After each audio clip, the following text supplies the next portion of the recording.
Hi friends, இப்போ நம்ம எடுக்கிற இந்த இம்பல்சிவ் டெசிஷனில் எவ்வளோ காசு ஒரு வருஷத்துக்கு செலவு பண்ணுறோமோ அதை விட கம்மியான காசில் உங்களோட ஃபேமிலியை செக்யூர் பண்ண முடியும் அப்படின்னு சொன்னால் நீங்கள் நம்புவீங்களா? ஆமாங்க. இப்போ நீங்கள் ஒரு பிளான் பண்ணாமல் திடீர்னு எதர்ச்சியாக ஏதோ ஒன்று பார்த்த உடனே உங்களுக்கு பிடிச்சி அந்த பொருளை ஒன்று விருப்பப்பட்டு வாங்குறீங்க இல்லையா? ஃபார் எக்ஸாம்பிள், இப்போ நீங்கள் அமேசான் ஒரு சேல்னு ஒன்று வருது, ஃப்ளிப்கார்ட்டில் ஒரு சேல் போடுறாங்க. இந்த மாதிரி ஆன்லைன் சேல் மட்டும் இல்லாமல் பல இடத்துல நீங்கள் க்ராஸ் பண்ணும்போது மால்ஸு இல்லை உங்கள் வீட்டு பக்கத்தில் உங்கள் ஆஃபீஸ் பக்கத்தில் எங்கேயாவது நீங்கள் பார்க்கும்போது நீங்கள் அந்த பிளானுக்காக பட்ஜெட்டே வச்சுருக்க மாட்டீங்க. ஆனால் திடீர்னு இம்பல்சிவாக ஒரு டெசிஷன் எடுப்பீங்க.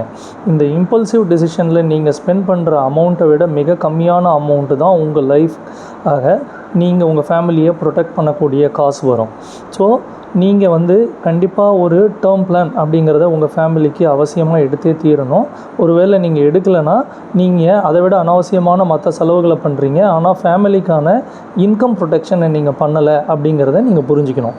நம்ம இல்லாத சமயத்தில் நம்ம வேற ஒருத்தர்கிட்ட நம்ம ஃபேமிலி போய் அவங்க நம்மளை பத்திரமா பார்த்துப்பாங்க அப்படிங்கிற மாதிரி எக்ஸ்பெக்டேஷன்ஸில் கொண்டு போய் நிறுத்தாமல் இருக்கிறதுக்கு டேர்ம் பிளான் மிக மிக அவசியமான ஒன்று. அதனால் உங்கள் இம்பல்சிவ் டெசிஷனை குறைங்க. அதை விட கம்மியான காஸ்ட்டில் உங்களுக்கு டேர்ம் பிளான் கிடைக்குது. கண்டிப்பாக என்ரோல் பண்ணுங்கள். டாடா ஏஐயோட டேர்ம் பிளான்ஸ் உங்களுக்கு இன்ட்ரெஸ்டடாக இருந்ததுன்னா நீங்கள் எங்களை கால் பண்ணலாம். நாங்கள் உங்களுக்கு அதில் ஹெல்ப் பண்ணுவோம். தேங்க்யூ.